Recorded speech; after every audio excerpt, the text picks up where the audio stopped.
പാലക്കാട് എല്ലാ കാലത്തും പരമ്പരാഗതമായി ഇടതുപക്ഷത്തിൻ്റെ അടിയുറച്ച കോട്ടയാണ്.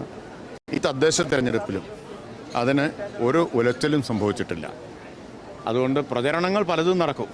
നമ്മൾ ഈ വിസ്മയങ്ങൾ സംഭവിക്കുമെന്നിങ്ങനെ ഉരുവിട്ടുകൊണ്ടിരുന്നല്ലോ. കുറച്ചു കാലം അതായിരുന്നല്ലോ ഒരു മന്ത്രം പോലെ ഉരുവിട്ടുകൊണ്ടിരുന്നത്. അപ്പോൾ അത് കഴിഞ്ഞിട്ടിപ്പോൾ പാലക്കാടിനെ കുറിച്ചാണ് എന്നേ ഉള്ളൂ. ഒന്ന് പൊളിയുമ്പോൾ മറ്റൊന്ന്.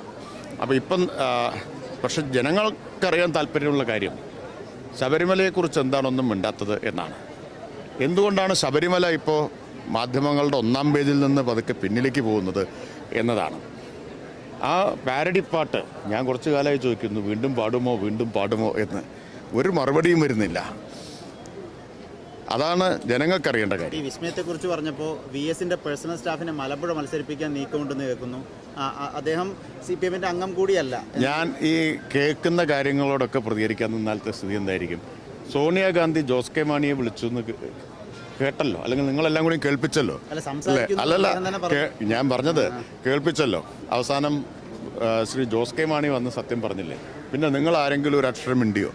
അപ്പോൾ ഇങ്ങനെ പലതും ഇനി പലതും കേൾക്കുന്നതിൻ്റെ ഒന്നും പിന്നാലെ പോകാൻ തൽക്കാലം ഞാൻ ഉദ്ദേശിക്കുന്നില്ല. പ്രധാനപ്പെട്ട ഇടത് സഹയാത്രികർ എന്ന് പറയപ്പെടുന്നവർ തന്നെ ഇടതുപക്ഷം ഇനിയും വന്നാൽ പ്രശ്നമാണ് എന്ന രൂപത്തിൽ അഭിപ്രായ പ്രകടനം നടത്തുന്നത്. അത് അങ്ങയുടെ ശ്രദ്ധയിൽപ്പെട്ടിട്ടുണ്ടോ?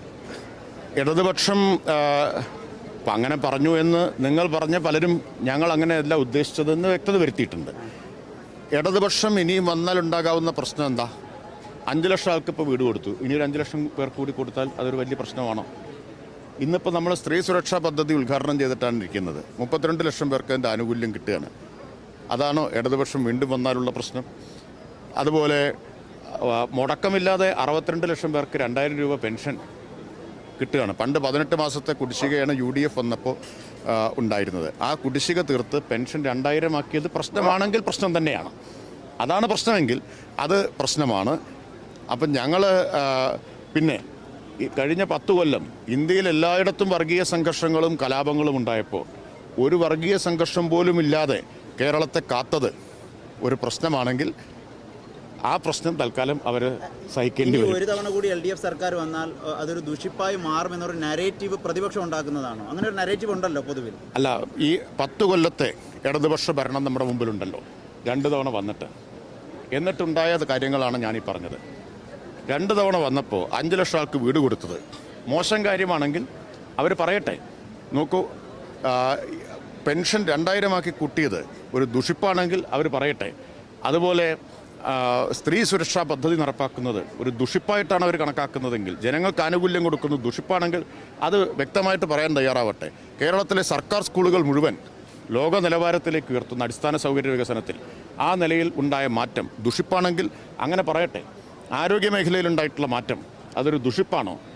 ആദ്യത്തെ ഹൃദയ മാറ്റം ശസ്ത്രക്രിയ കേരളത്തിലൊരു സർക്കാർ ആസ്പത്രിയിൽ നടന്നത്, കരൾ മാറ്റിവെക്കുന്നത് സർക്കാർ ആസ്പത്രിയിൽ നടക്കാൻ സൗകര്യമൊരുക്കിയത്, ഇതൊക്കെ ദുഷിപ്പാണോ അല്ലേ എന്ന് ഈ പറയുന്ന ആളുകൾ പറയട്ടെ.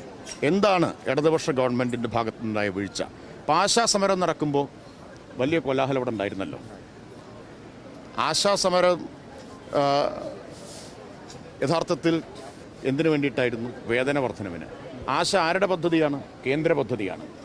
കേന്ദ്ര പദ്ധതിയായിട്ടുള്ള ആശയിൽ ആശമാർക്ക് ചില്ലിക്കാശ് കേന്ദ്ര സർക്കാർ വർദ്ധിപ്പിച്ചു കൊടുത്തത് ആരാ? കേരളത്തിൽ LDF സർക്കാർ 2000 രൂപ വർദ്ധിപ്പിച്ചില്ല. ഇപ്പം മിണ്ടാട്ടമുണ്ടോ? സമരത്തിന് നേതൃത്വം കൊടുത്ത ആളുകൾ, കേന്ദ്രമന്ത്രിയെ പന്തലിൽ വിളിച്ച് നൃത്തം വെച്ച ആളുകൾ, സംഘനൃത്തം ചവിട്ടിയ ആളുകൾ, അവർക്ക് മിണ്ടാട്ടമുണ്ടോ? ഇതൊന്നും ജനങ്ങൾക്ക് തിരിച്ചറിയില്ല എന്നാണോ കരുതുന്നത്? ഇതൊക്കെ ആളുകൾ തിരിച്ചറിയുന്നുണ്ട്. ഇവരുടെ എല്ലാം രാഷ്ട്രീയ ഉദ്ദേശം, ഇവരുടെ എല്ലാം പിന്നിലുള്ള ഗൂഢശക്തികൾ ആരാണ് എന്ന് ജനങ്ങൾ തിരിച്ചറിയുന്നുണ്ട്. അല്പം വൈകിയാലും ഇതെല്ലാം ഇപ്പോൾ തിരിച്ചറിഞ്ഞുകൊണ്ടിരിക്കുന്നുണ്ട്. എവിടെ ആശാ സമരം? ഇപ്പം എന്തോ ഒരു പന്തൽ കെട്ടാത്തത്? സംസ്ഥാന സർക്കാർ 2000 രൂപ വർദ്ധിപ്പിച്ചു കൊടുത്തു. എന്നാൽ പിന്നെ കേന്ദ്ര സർക്കാരിനെതിരെ ഒരു പന്തൽ കെട്ടിക്കൂടെ? സംസ്ഥാനം 2000 തന്നു, നിങ്ങളൊരു 5000 വർദ്ധിപ്പിച്ച് തരണമെന്ന് പറഞ്ഞിട്ട് ഇറങ്ങാത്തത് എന്താ കാണാത്തത്? ആ സമരക്കാരും അവരെ പിന്തുണച്ചവരും മറുപടി പറയണ്ടേ?